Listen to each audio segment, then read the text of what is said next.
السلام علیکم. مجھے بہت سارے کومنٹس آ رہے تھے بھگوا لو ٹریپ کے اوپر ویڈیو بناؤ، تو میں نے سوشل میڈیا پہ ایک ویڈیو دیکھی جو کہ بہت اچھے طریقے سے سمجھا رہے ہیں.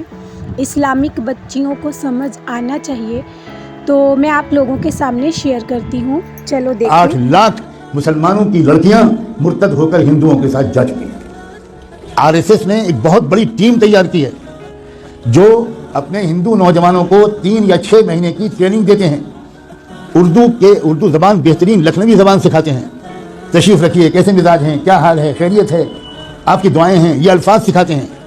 اور الحمدللہ، انشاءاللہ، ماشاءاللہ، انا للہ، یہ سب سکھاتے ہیں. اور اپنے نوجوان لڑکوں کو یہ سکھا کر کہتے ہیں اب تو مسلم لڑکیوں کو پھنساؤ. اور یہ بھی کہتے ہیں کہ ایک لڑکا اگر کسی مسلم لڑکی کو اس نے مرتد کر لیا تو 2.5 لاکھ کا چیک تو اسی وقت ملے گا، ذاتی مکان اس کے نام کا ہم دیں گے اور جاب دیں گے. 3 چیزیں دیں گے.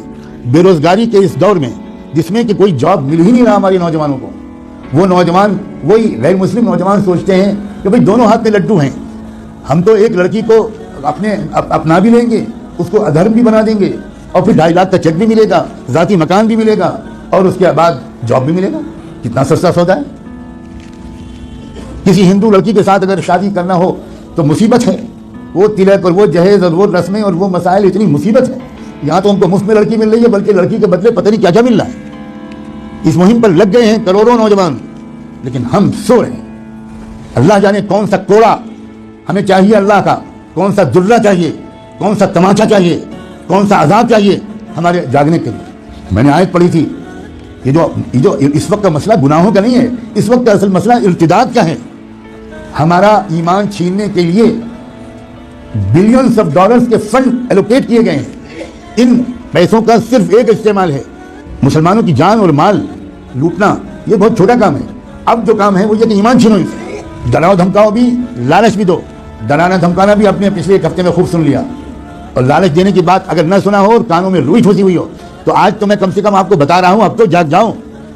اپنے بچوں اور بچیوں کو کہاں پڑھوانا ہے اور کہاں نہیں پڑھوانا ابھی بھی سمجھ میں نہیں آئے گا. اکبر الہ آبادی جو الہ آباد ہائی کورٹ کے جج تھے، انہوں نے شعر کہا تھا. وہ کوئی مولانا نہیں تھے، وہ کوئی حاجی صاحب اور حافظ قرآن نہیں تھے، انگریزوں کے زمانے میں ہائی کورٹ کے جج تھے.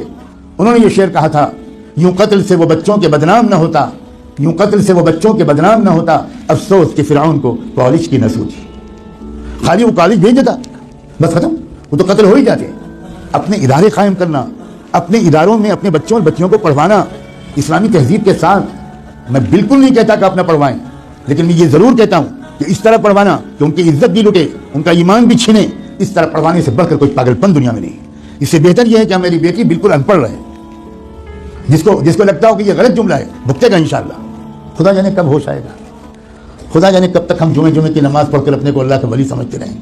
ہم میں سے اکثر لوگ اپنی لڑکیوں کو کالجز میں، یونیورسٹیز میں، اسکولز میں بھیجتے ہیں اور بالکل خبر نہیں لیتے کہ ہماری لڑکی وہاں سے سائنس پڑھ رہی ہے یا وہاں فحاشی پڑھ رہی ہے. ہماری لڑکی وہاں سے میتھمیٹکس اور فزکس پڑھ رہی ہے یا وہاں سے کفر سیکھ رہی ہے. بالکل بے خبر ہے. جب کوئی کہتا ہے کہ بھائی اپنی لڑکیوں کو پردہ کراؤ، باحیا بناؤ، بے پردہ مت رکھو، یہ مولانا لوگ پتہ نہیں کیا پرانے زمانے کی باتیں کرتے ہیں. کیا پرانے زمانے کی باتیں؟ زمانہ بدل گیا، زمانہ بدل گیا. رسول اللہ بدل گئے، اللہ بدل گیا، قرآن بدل گیا، اسلام بدل گیا. کیا بدل گیا؟ یہ کہیے کہ ہم بدل گئے. زمانے کو مت کہیے کہ زمانہ بدل گیا. جھوٹ ہے کہ یہ زمانہ بدل گیا. کہیے کہ ہم بدل گئے، ہم منافق ہو گئے. ہم نے ایمان کو، جنت کو معمولی چیز سمجھا، ہم نے جہنم کو معمولی چیز سمجھا. ہزاروں لاکھوں لڑکیاں، جو لڑکیاں گھر سے برقع پہن کے نکلتی ہیں، کبھی آپ فالو کیجیے اپنی بیٹی کو. جو لڑکی برقع پہن کے نکلتی ہے، اس کو باپ کو کہہ رہا ہوں میں، اس کے بھائی سے کہہ رہا ہوں، کبھی دیکھیے کہ کیا وہ برقع گھر سے باہر کتنی دور تک رہتا ہے، اور اس کے بعد وہ برقع لپٹ کے پرس میں جاتا ہے، اور اس کے بعد کیا ہوتا ہے. کتنی بے خبر ہے امت مسلمہ. میں چند دنوں پہلے شاید جب حاضر ہوا تھا یہاں تو یہ بات کہہ چکا تھا. میں پھر دہراتا ہوں، ہو سکتا ہے کہ میں نے نہ کہا ہو کیونکہ میں ہزاروں جگہ یہ باتیں کہہ رہا ہوں. اتراکھنڈ سے میرے پاس میسج آیا کہ خود ایک وہ لڑکی جو خود حافظ قرآن تھی وہ مرتد ہو گئی. کچھ خبر نہیں. عجیب غریب قسم کی غفلت ہے ہم پر. خدا جانے کون سا نشہ پہ آیا. ابھی 2 روپے کھو جائیں تو نیند اڑ جاتی ہے. ابھی کوئی سودا مہنگا مل جائے 5 روپے تو حالت خراب ہو جاتی ہے، کھانا نہیں کھایا جاتا. اور ایمان چھن رہا ہے، ڈاکے پڑ رہے ہیں ایمان پر. کیا منہ دکھائیں گے محمد رسول اللہ کو قیامت میں؟ کیا ہوگا جس دن کی میزان لگے گی، اعمال تولے جائیں گے، جس دن حقیقت باہر آئے گی؟